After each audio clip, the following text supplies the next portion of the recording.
Hi everyone.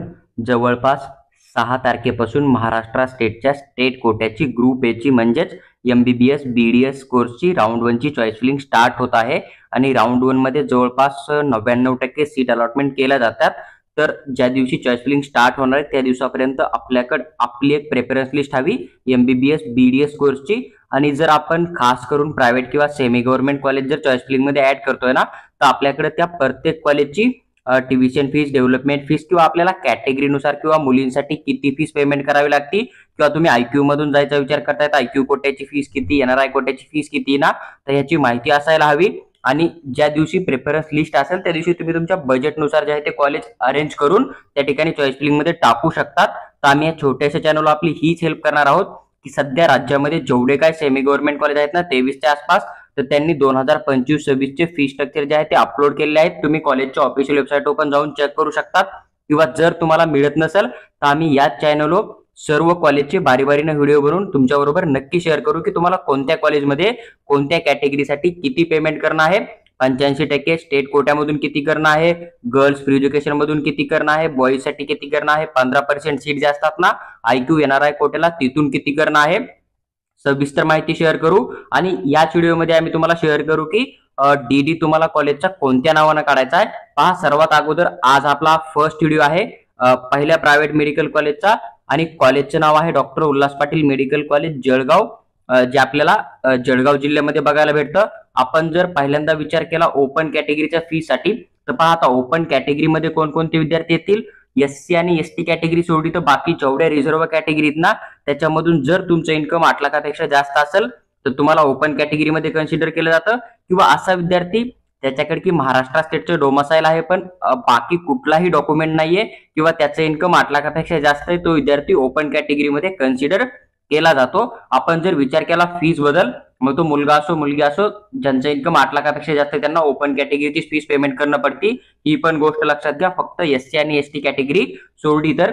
जर सर्वात पहिले आपण ट्युशन फीसचा जर विचार केला तर आपल्याला जी ट्युशन फीस देणं आहे जनरल कॅटेगरीला 6,27,803 रुपये जे आहे ते अमाऊंट देणं आहे. नंतर आपण सेकंड फीस जी आहे ती डेव्हलपमेंट फीसचा जर आपण विचार करतोय तर 72,197 एवढं तुम्हाला अमाऊंट देणं आहे. टोटल फीसचा जर आपण विचार केला तर 7 लाख रुपये जे आहे ती 2025-26 ला टोटल अमाऊंट तुम्हाला या ठिकाणी पेमेंट करणं पडेल. नंतर जर आपण विचार केला मुलांसाठी, समजा जे की बॉईज आहेत त्यांच्यासाठी EBC EWS कॅटेगरी मधले जे बॉईज आहेत त्यांच्या फीसचा जर आपण विचार केला, त्यांच्या पेरेंट्सची इन्कम जर 8 लाखापेक्षा कमी असेल तर त्यांना या ठिकाणी ट्युशन फीस जवळपास 3,13,901 एवढी देणं आहे. फर्स्ट इयर ते लास्ट इयर तुम्हाला ट्युशन आणि डेव्हलपमेंट फीस दोन्ही फीस या ठिकाणी कॅटेगरीनुसार पेमेंट करावे लागतात. डेव्हलपमेंट फीसचा आपण विचार केला तर 72,197 रुपये जे आहे ते तुम्हाला टोटल अमाऊंट देणं आहे. आणि टोटल फीस जर आपण बघितली EBC आणि EWS कॅटेगरीच्या मुलांसाठी म्हणजे बॉईज साठी तर जवळपास 3,86,098 एवढी तुम्हाला टोटल फीस या ठिकाणी बॉईजला देणं आहे फर्स्ट इयर ते लास्ट इयर पर्यंत. त्यानंतर आपण बॉईजला जर OBC आणि SCBC मधून किती फीस पडते याचा विचार केला तर तुम्हाला ट्युशन फीस जवळपास 3,13,901 एवढी पेमेंट करणं आहे. डेव्हलपमेंट फीस 72,197 रुपये पेमेंट करणं आहे.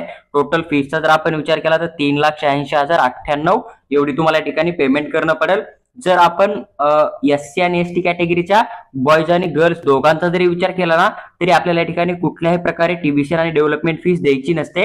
तर या कॉलेजमध्ये आपल्याला 1,500 रुपये जी आहे ती MBBS ऍडमिशनला पेमेंट करणं आहे फीस, जी की तुम्हाला फर्स्ट इयरलाच पेमेंट करणं आहे. सेकंड इयर थर्ड इयरला कुठल्याही प्रकारे तुम्हाला या ठिकाणी पेमेंट करायची गरज नाही.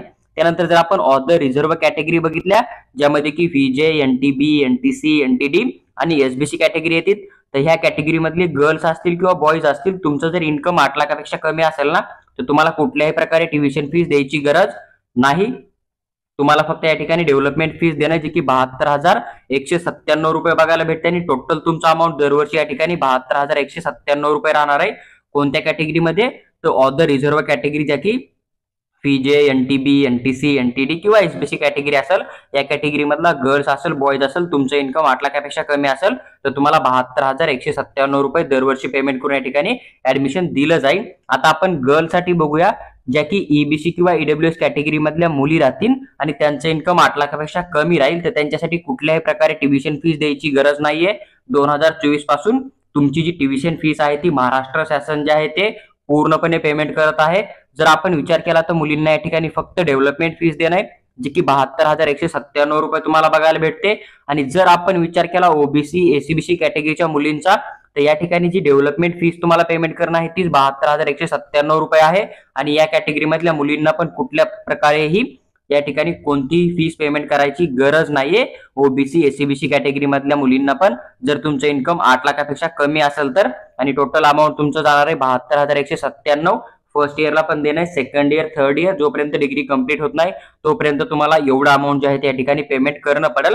आणि बाकीच्या कॅटेगरी आहेत एससी एसटी कॅटेगरी, तर त्या मुलगी असो मुलगा असो दोघांना पण 1,500 रुपये फीस आहे पूर्ण डिग्रीची। आणि अदर रिझर्व्ह कॅटेगरीमध्ये फीजे एनटीबी एनटीसी एनटीडी किंवा एसबीसी कॅटेगरी आहेत ना, तर या मुलांना आणि मुलींना दोघांना पण फक्त डेव्हलपमेंट फीस पेमेंट करणं पडते, जे की 72,197 रुपये आहे। तर पहा हे उल्हास पाटील मेडिकल कॉलेजचं 85% स्टेट कोट्याचं फी स्ट्रक्चर होतं। जर तुम्हाला कॅटेगरीनुसार स्टेट कोट्यामधून जर अलॉटमेंट झालं रँकनुसार तुम्हाला एवढी फीस देणं आहे।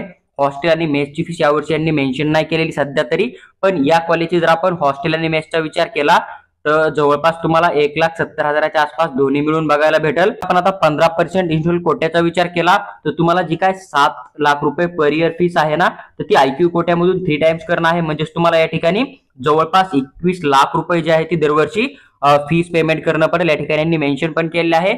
जर तुम्ही एनआरआय कोट्यामधून जाताल तर तुम्हाला 5 पटीनं पेमेंट करणे जवळपास 35 लाख रुपये तुम्हाला या ठिकाणी या कॉलेजमध्ये ऍडमिशन करण्यासाठी जे आहे ते दरवर्षी देणं पडतील।